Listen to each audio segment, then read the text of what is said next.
Национальная угроза,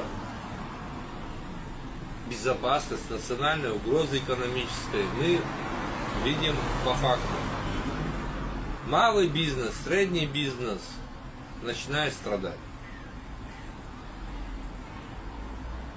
Туристы, которые приезжают сегодня отдыхать в Абхазию, даже если у них очень дешевые путевки, они должны понимать, что они сэкономили на проживании, но они имеют возможность отдыхать. Клубы, дискотеки, рестораны, пляжи, вечеринки, экскурсии, все что угодно.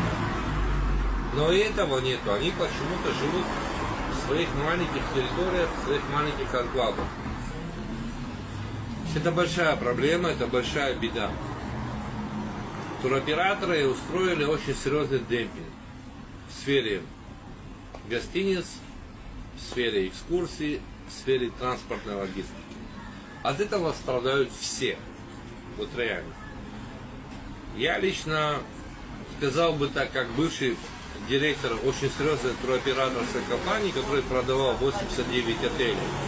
Я обратился бы ко всем директорам, ко всем ательерам и сказал бы: ребята, прекращайте сотрудничать с этим туроператором.